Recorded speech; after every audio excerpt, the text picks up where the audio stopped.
నిర్లక్ష్యానికి ఓ నిండు ప్రాణం బలైంది. రోడ్డుపై కారు ఆపడమే కాదు, వెంటనే నిర్లక్ష్యంగా డోర్ తెరవడంతో స్కూటీపై వెళ్తున్న మహిళ ఢీకొని చనిపోయింది.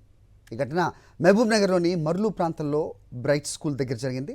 మహబూబ్ నగర్ ప్రభుత్వ జనరల్ హాస్పిటల్లో స్టాఫ్ నర్స్గా పనిచేస్తున్న ప్రిసిల్లా అనే మహిళ విధులకు హాజరయ్యేందుకు స్కూటీపై వెళ్తుండగా స్కూటీపై ఈ ప్రమాదం జరిగింది.